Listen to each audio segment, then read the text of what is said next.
Bienvenidos al Tanto con Colombia y vamos directo al grano, que la demora valga la pena. Con el aplauso recibimos a nuestros invitados el día de hoy para nuestro programa de cierre de proceso electoral prácticamente, ¿verdad? Porque ya en 2 días no se puede hablar de eso. Está con nosotros, bueno, voy a empezar desde la dama, ¿verdad? Tenemos a Nidia Paulino, consultora político con nosotros. Tenemos a Borja Medina, politólogo, consultor político también, a Francisco Montalvo, experto en oratoria y comunicación, y al politólogo oficial de esta plataforma, Rafael Andújar, que siempre nos acompaña.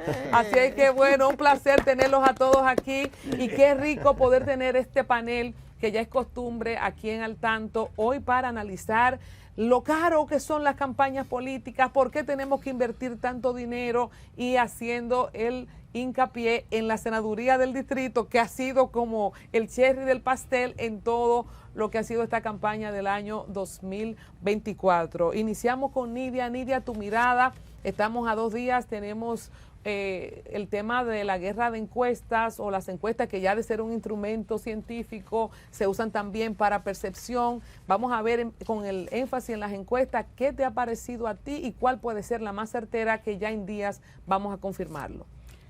Gracias, Colombia, por estar aquí. De verdad, siempre un placer poder venir a conversar contigo y con los compañeros que hoy nos acompañan. ¿Qué decirte de las encuestas? Yo más que las encuestas te diría lo que ha sido toda la campaña. Toda la campaña ha estado apuntalada simple y llanamente para crear percepción. Percepción de que la gente diga, bueno, quién está arriba, quién está abajo, quién va a perder y quién definitivamente va a ganar, porque las campañas electorales son otras cosas.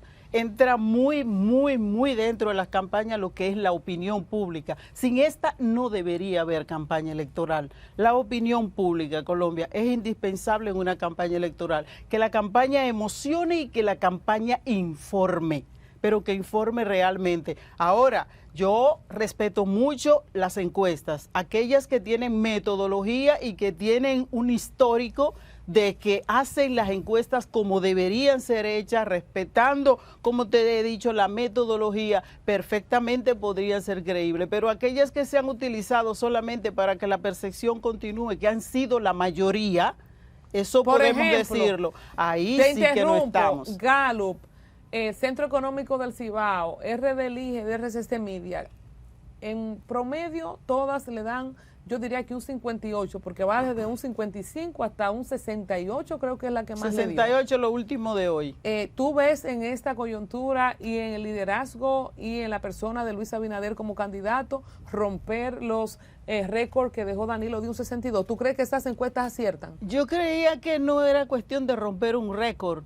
Yo creía que era cuestión de conectar con el ciudadano, de pasarle tus propuestas y que estos las acepten y digan sí, estoy de acuerdo con ello. Si lo que vamos a unas elecciones es para romper un récord, entonces las cosas no están bien. El liderazgo, fantástico, pero los liderazgos también merecen ser estudiados porque eso se está mirando, tiene sus consecuencias ser líder. Acaba de decirlo Sánchez, vale la pena lo que tú expones para ser un líder, pero ahora que 10 encuestas te digan en un histórico de que vas a ganar con un 68, 70%, tienes que analizarlo muy bien porque todo es el contexto y los acontecimientos. Es muy difícil, ni siquiera López Obrador en estos 5 años que ha estado allá arriba ha logrado mantener eso. Ahora, yo creo en Gallup porque es una encuestadora seria, yo creo en algunas otras más que no voy a seguir mencionando nombres, pero sobre todo yo creo en las investigaciones que hacemos nosotros, tanto como ALACOT, como Cumbre Mundial y algunos consultores claramente que están en la Asociación Latinoamericana, porque hacemos encuestas para trabajar,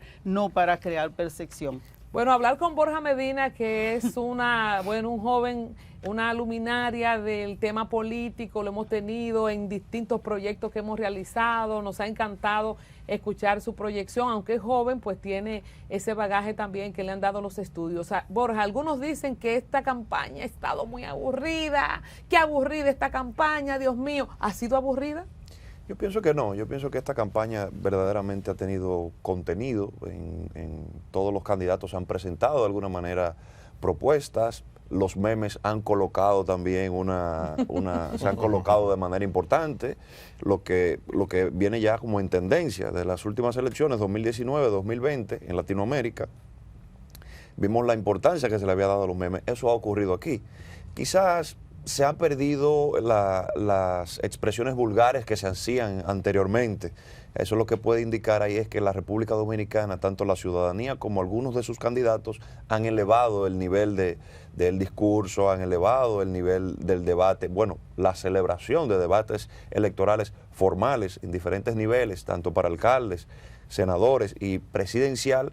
Más allá de ser un hito histórico, es verdaderamente algo gratificante para la ciudadanía de que pueda ver en tiempo real a todos los candidatos a una posición, contrastar sus ideas, contrastar sus propuestas y que la ciudadanía pueda ponderar. No me parece que haya sido una campaña aburrida, por el contrario, me ha parecido que ha tenido bastante contenido y contenido incluso histórico con el debate electoral. Yo creo que también dicen lo de aburrida porque la diferencia que dan todas las encuestas, si siempre ha sido el instrumento de trabajo, es mucha versus los representantes de la oposición. O sea, como que ya mucha gente, por ejemplo, da por sentado que Luis Abinader va a ganar. ¿Tú crees que eso es así cuando se habla del tono, de que si es aburrida o no, porque no tenemos quizá esa competencia ahí, cabeza con cabeza, como decimos? Mira, ciertamente se ha construido una percepción con diferentes herramientas, las encuestas, medios de comunicación, influencers, etcétera, y la gente a esas cosas le da una preeminencia, le da una importancia.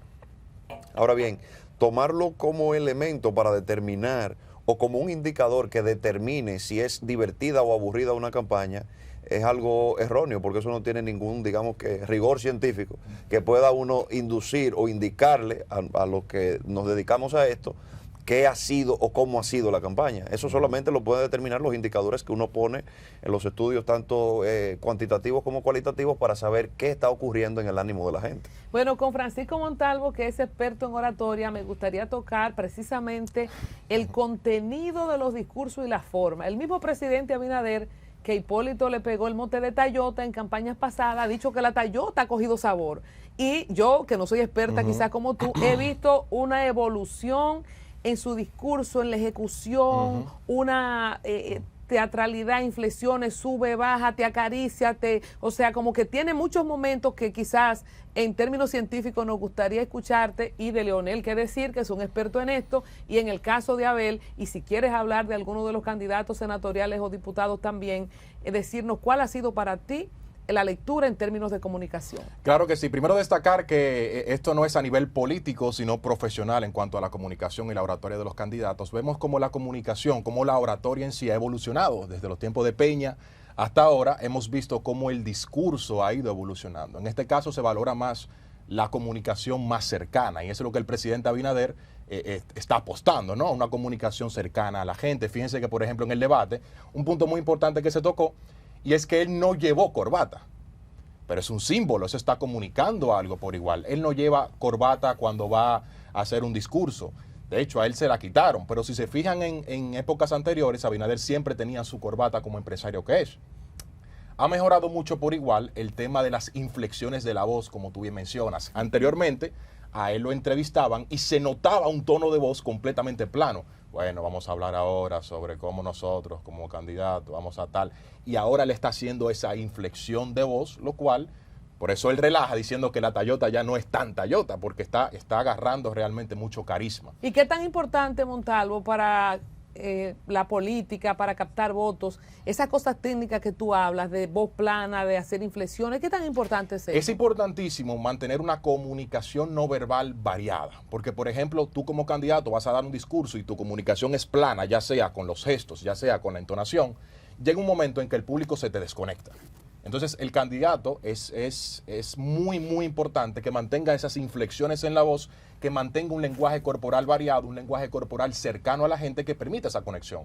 Porque si hay una monotonía tanto en el lenguaje corporal como en la voz, eso produce que la gente se aburra y no le presta atención a lo que el candidato está diciendo. En el caso de Leonel Fernández, que siempre ha sido famoso por su oratoria, ha decaído con los años el tono de su voz, mantiene su voz, ha mejorado, se puede mejorar después de cierto nivel. ¿Cómo ha sido? Y para que también pases con Abel. Claro que sí, definitivamente con el expresidente Fernández he notado algo muy particular, y es que él ha tratado de adaptarse a la nueva comunicación. O sea, si te fijas en discursos, por ejemplo, en la toma de posición en el 96, su discurso era muy arenga política, ¿no? y en estos momentos él se está tratando de adaptar a la nueva comunicación y eso me parece extremadamente interesante. Obviamente ya el tema de edad hace que la misma voz, la misma potencia de la voz decaiga. Sin embargo, siento que el expresidente Fernández tiene un buen camino que recorrer en cuanto a conectar con la nueva comunicación. Con la nueva comunicación, con la comunicación cercana de ahora. Y en el caso de Abel, él se puso ronco en la campaña, siempre ha sido medio ronco, porque yo lo siento como que la voz está un poco gastada, o no sé si... Sí. No lo escuché antes, o sea que Sí. no puedo establecer cómo era antes. En el caso de Abel Martínez, el problema está, que pudimos identificar en nuestros análisis, es en la respiración.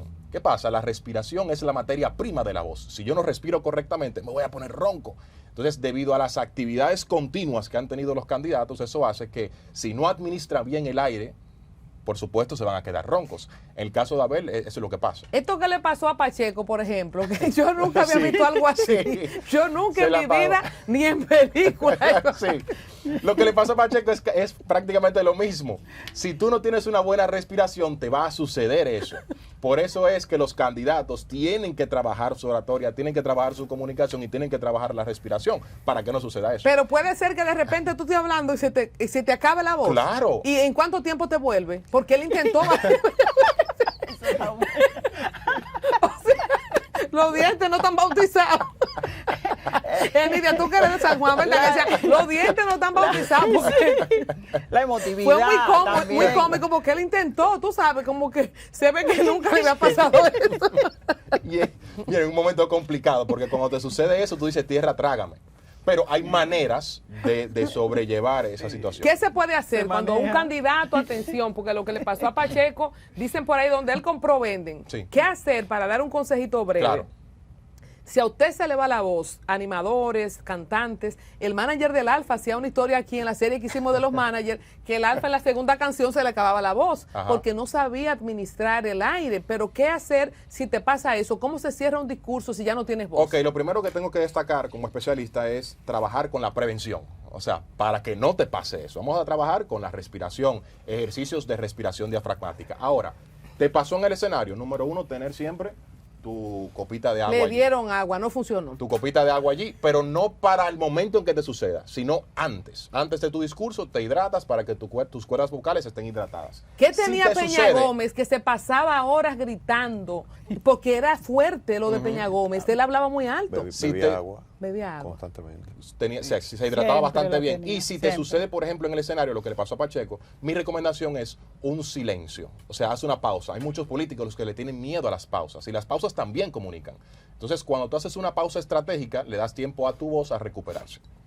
Bueno, excelente. Antes de pasar con Andújar a nivel de discurso, también vimos el día de ayer que una periodista le hace una pregunta al candidato ya diciendo que el sabor de la campaña ha estado en la candidatura a la diputación en la capital, Guillermo Moreno, y él se enfada, y así lo titulan todos los periódicos, que se enfadó, que Sí. se molestó. ¿Cómo un candidato puede manejar ante la bruma de todos los micrófonos de periodistas porque la comunicación no es solo voz, Claro. es también el tema emocional? ¿Qué hacer Claro, ahí? inteligencia emocional, trabajarse con inteligencia emocional, saber que lo que los periodistas siempre van a buscar, en cierto sentido, en muchos casos, es sacarte de casillas justamente para tener ese titular, ¿no? Tener inteligencia emocional, saber que o estar preparado siempre para preguntas que te puedan hacer, que te quieran sacar de contexto. Algo muy importante aquí, y es que no solamente la comunicación verbal importa, lo que yo digo con mi cuerpo por igual, el tono que utilizo por igual, y todo está relacionado también con la inteligencia emocional. Yo puedo estar molesto internamente, sin embargo, si con mi comunicación no verbal reflejo paz, reflejo tranquilidad, es muy probable que eso es lo que la gente reciba. La inteligencia emocional va con la edad, porque se supone que una gente después de cierta edad modela mejor sus conductas y sus emociones. Por ejemplo, Omar es un muchacho joven. Omar nunca se quilla, nunca se saca de casilla. Omar No sé es- si Borja quiere aportar o cualquiera de ustedes. No tiene nada que ver con la edad, Exactamente. es la madurez política que tú tienes y la conciencia de en qué estás. Si te preparaste para eso, porque es que la gente no tiene la versión real de que la política Colombia es una profesión. Ujú. Hay que estudiar, hay que aprender, igual que ser abogado, igual que ser arquitecto. O sea que todo eso hay que estudiarlo para poder manejarlo. No es que eso viene porque tú eres más viejo o porque eres más joven, es simplemente cuestión de preparación. Quiero, con la anuencia de ustedes, saludar a toda nuestra audiencia. Estamos en vivo a través de Al Tanto TV en YouTube. Gracias a toda la gente que nos escribe desde Connecticut, Nueva York, New Jersey, todos los Estados Unidos, las provincias. No voy a leer los mensajes ahora porque tengo que aprovechar y sacarle el jugo a nuestros panelistas. Llega ahora con nosotros Rafael Andújar, politólogo, tiene la lectura de varios procesos porque los ha vivido. ¿Qué diferencia tiene esta campaña que algunos tildan de aburrida, quizás a las más recientes, o si usted quiere, Andújar, hacer algún punto de hincapié en el pasado más pasado? Bueno, el país ha tenido 24 elecciones del 62 acá. 7 la ganó el PRD, 7 el Reformista, 7 el PLD. Entonces tenemos las 3 del PRM. Bueno, las 3 del PRM, si se estudia por la participación, son las 3 de menor participación porcentual de la historia. O sea, de menor gente moviéndose. Y han tenido que ver con el tipo de liderazgo de Abinader, que no es ni como Balaguer, ni como Peña Gómez, que cuando se enfrentaron en el 94, la participación se colocó en el 87% de la participación de la política. O sea, Abinader no es un líder de esa categoría, y cuando se enfrentó con Gonzalo, no tenía la historia. Yo entiendo que la participación tendrá que ser superior al 55% de la anterior. Y la municipal apenas fue 47% de participación. Y la otra municipal que ganó el PRM fue 50%. ¿Qué determina esa participación ahora en el 24, a la presidencial y senatorial y de diputados? Bueno, que el PRM, teniendo quizá en términos un techo electoral, para mí, de 2.200.000 votos, ha podido ganar todas esas elecciones fácil, porque el nivel de abstención de la franja de votos que tenía el PLD anteriormente, el PLD con Gonzalo, 900.000, casi 1 millón de votos antiguos del color PLD no votaron y se han quedado sin participar. Pero bueno, realmente está participando menos. Es una realidad política. Bueno, los enfrentamientos de Peña Gómez con Balaguer en el 94, de esos dos gigantes, eso trajo muchos problemas. Habían enfrentamientos a tiro. Hubo un enfrentamiento a tiro, sobre todo cuando también antes con Magluta en Boca Chica hubo muertos, recuérdense.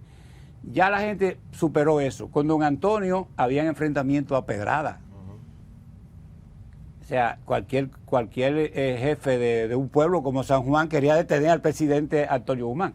Eso no existe. Ahora, yo entiendo como el experto acá, no, que la campaña ha sido.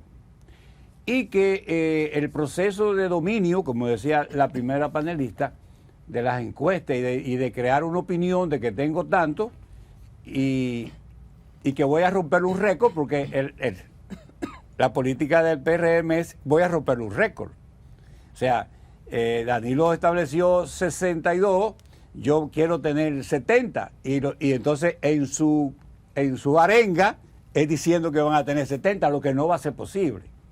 No va a ser posible, ni va a llegar a 62 tampoco. Yo no creo que sea tan fácil que pueda llegar a 62.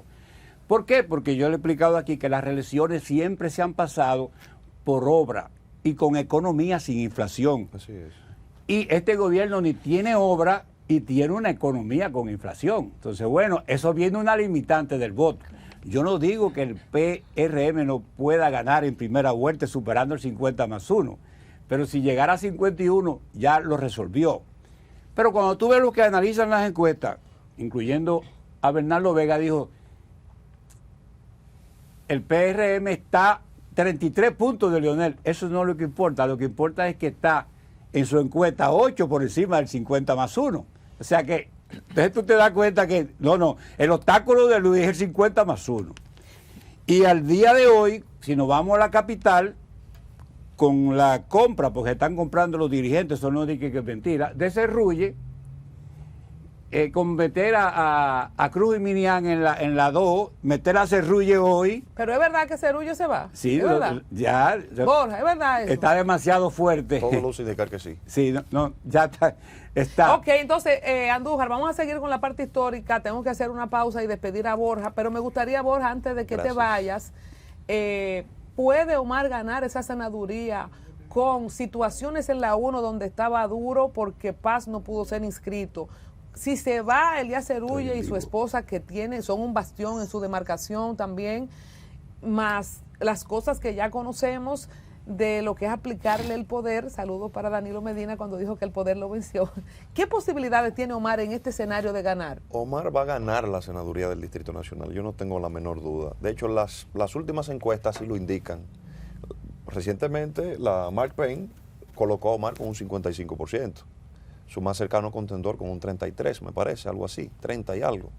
Entonces, hay todo un escenario, todo un panorama de apoyo a Omar, incluso extra partidos, extra Alianza Rescate RD, que ha asumido la candidatura de Omar como una causa en la que se identifica.